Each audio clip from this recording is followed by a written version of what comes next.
Mohammed. As she makes her way, looking resplendent as always, please continue to clap for her for all the work she does around the world.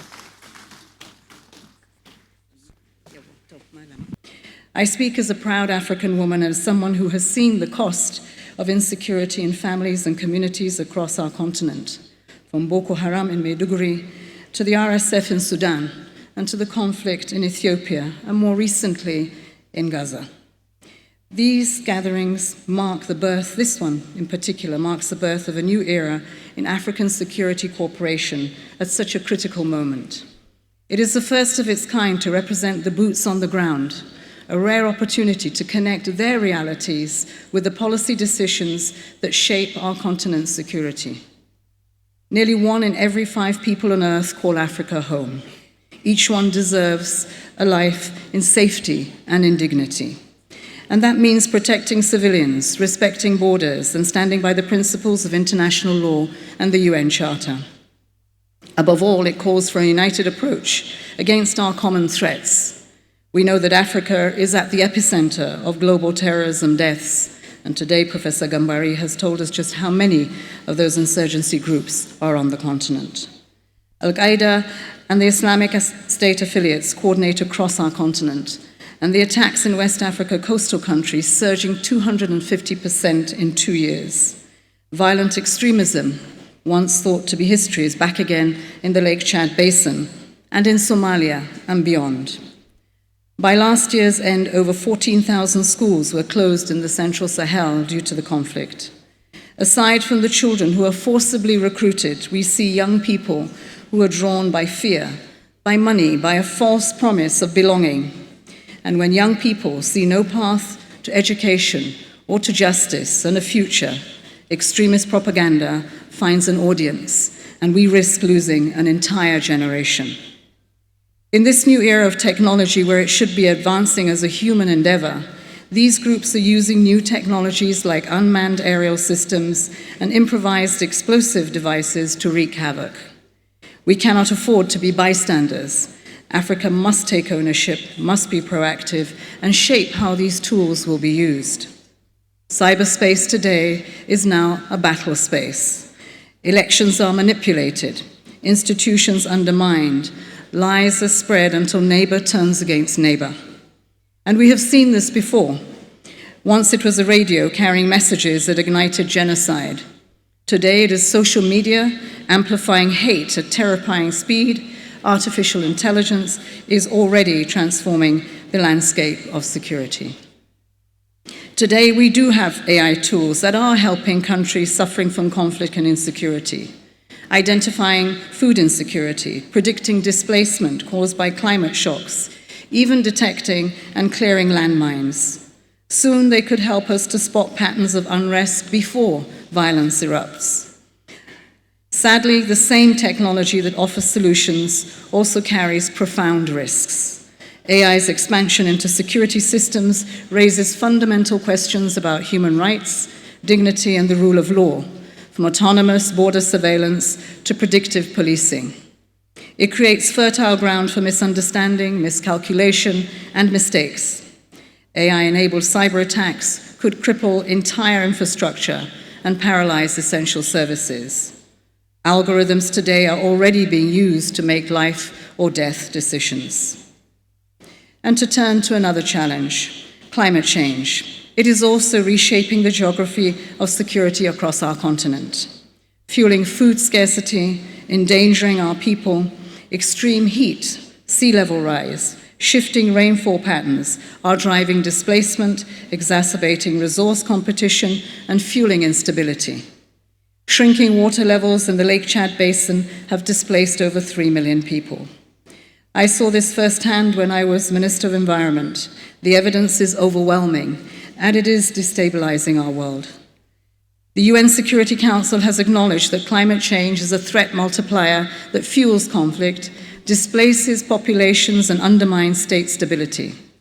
The International Court of Justice recently recognized climate change as an urgent and existential threat to our world. The IPCC has left no room of doubt. Africa is one of the most exposed regions in the world to climate change. The rippling effect is rising displacement and migration, putting food systems and infrastructure under severe pressure and creating more opportunities for instability and exploitation. The result speaks volumes. Climate change is a clear and present danger to peace. Our seas are also becoming a new front line. Organized crime on our waters is feeding violence on our land. In the Gulf of Guinea, piracy, illicit trade are funding terrorism. In the Red Sea, maritime insecurity is undermining stability far beyond the shoreline. Excellencies, Excellences, each of these threats all share one characteristic. They are transnational. Our response must be that too. When we act in isolation, we hand our adversaries their greatest advantage, our division. Regional cooperation is the linchpin of African security and defense, but we also note that this is easier said than done. Defense collaboration is not simple.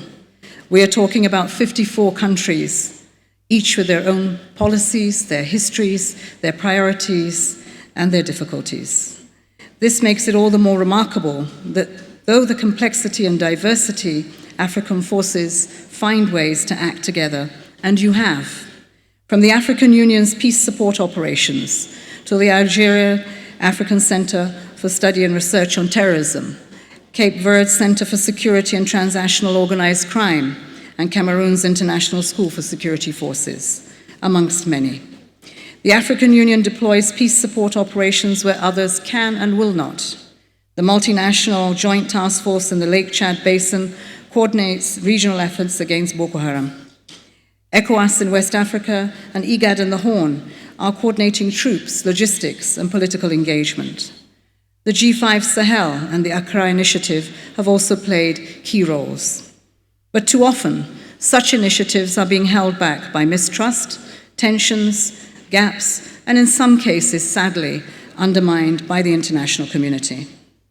Trust is not built overnight, but without it, every effort to strengthen our partnerships and our response in defense of our people will fall short.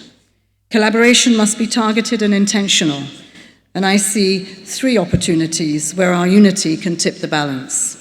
First is resources. Pooling our budgets for joint responses makes us stronger than scattering the spending. We proved this when Nigeria helped in the Gambia and Liberia. We must find that spirit again. At the same time, we need to think bigger about financing.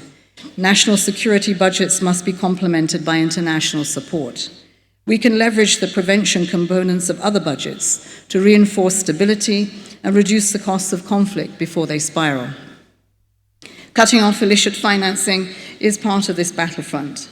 Yaba's anti-money laundering work and the cooperation through the multi-joint task force and the Lake Chad Basin Commission are vital to choke off the money flows that sustain conflict from outside of the continent.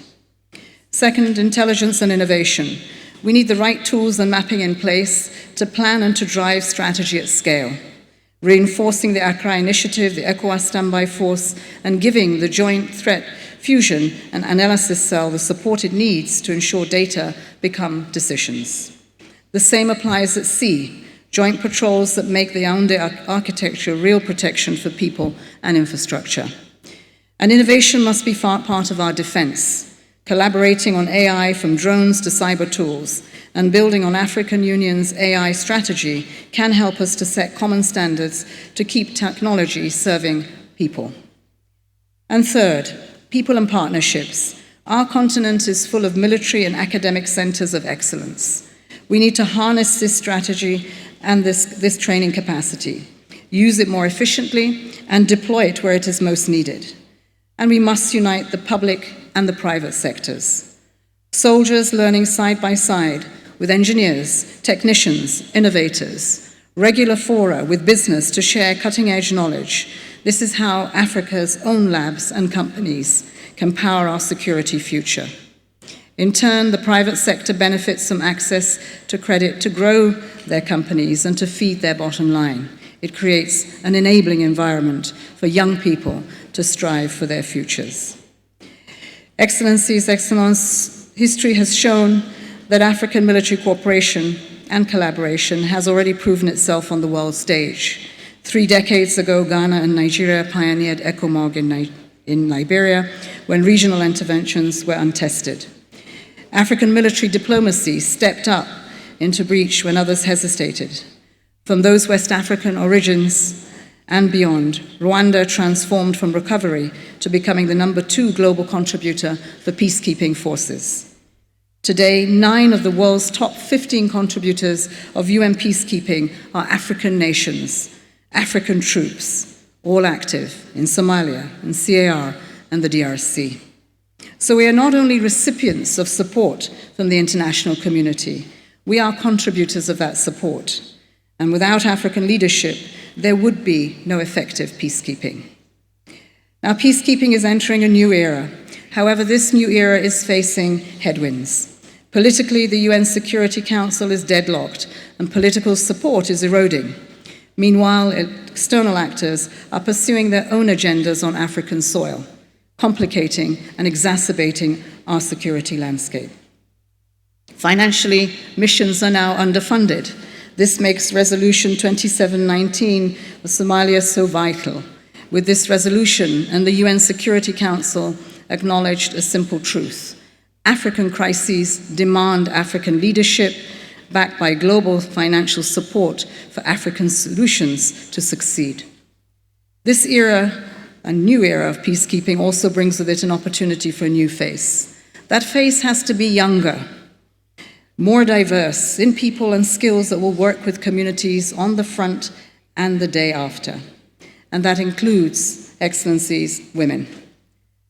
On the day after, women are the anchors of recovering and helping to rebuild trust, to heal communities long after the guns fall silent. The day after also demands something else from us as military leaders: justice and accountability. They matter the day after. Everyone deserves their day in court. Even accused terrorists, as difficult as this may be able to accept, they must face justice in a court of law. And let us perhaps remind ourselves that terrorists are not born. They are our children. They are the young people who have gone astray, badly astray. And it is our duty to bring them back out from the cold into building their nations and not destroying them. These are some of the issues that international community will raise, and as leaders, you will have to be in a position that you can defend. Excellencies, let us be reminded why we need peace for development. Without it, neither the Sustainable Development Goals nor Agenda 2063 can be achieved. Farmers cannot farm without security. Energy systems cannot be built without being protected. Every school, every hospital depends on security. And we cannot have our children, our girls, in fear of kidnapping. Without security, development is impossible. Without development, security cannot hold, and lasting peace must be built upon both. Both are the foundation of our agendas 2030 and Africa's vision for Agenda 2063. They connect the dots between prosperity, good governance, and peace. Food security, education, health, decent work, social protection, green technology, and resilience, justice and institutions, and people must be able to trust in. We know that every additional year of schooling reduces the likelihood of a young person joining armed groups by up to 13%. This evidence begs the question: how do we invest in peace? Is it just military spending? Is it development spending? Is it both? That is a discussion that we will need to have in this room and beyond. And it means tackling root causes. It means democracy that is robust and representative, not on constitutional changes dressed up as solutions. While this might seem legitimate in many eyes, in the longer term, democracy and by extension security will be weakened. Instead, strong institutions, underpinned by strong democracies and strong security apparatus, are the safeguard against instability. Let's give some deep thought to the resources that we are allocating to achieve stability. Last year, the world spent $2.7 trillion on the military, more than at any point in the history of the world. Yet insecurity has not diminished. In fact, conflicts are spreading, not shrinking. At the same time, the world fell short by $4 trillion each year for just basic development needs. $4 trillion missing for school, for jobs, for clinics. That imbalance raises a clear question. What kind of spending truly delivers the peace you are willing to fight to protect? This is at the heart of the African Union's call to silence the guns, because silencing the guns is not just about weapons laid down. It is about investing in people, tackling root causes, and creating societies where stability is built on justice, opportunity, and trust. Success will only be possible if we create the fiscal space for investing in people and stability. And so we do need in Africa a fairer chance and a fairer finance, debt relief, affordable credit, and a global system that works for Africa is what we need today. We need a global financial architecture that reflects today's realities. And we need African countries strong, but more importantly, united in calling for these changes. Our chiefs, excellencies, friends, strategic defense collaboration is not a slogan. It is the bridge between the threats that we face today and the peace that we promise tomorrow. I've seen the challenge, I know you have. I've also seen what's possible when we find common ground. The outcome of this week must be heard beyond this room. It must be carried into every international forum where decisions on defense are being made on our behalf. That's how we will shape Africa's security on Africa's terms. But reshaping security also means changing mindsets. We must see women not only as victims of war, but as partners in peace. And just as women are the bedrock of peace in our homes, they must be a part of the search for peace on the war front. This is not about winning wars, it is about winning peace, and is about doing it together. As Nelson Mandela Madiba once said, "I dream of the realization of the unity of Africa, whereby its leaders combine in their efforts to solve the problems of this continent." That dream calls on us to act with resolve, with courage, with trust, and a shared purpose to safeguard the future of Africa, the future of Africans that we want. I thank you.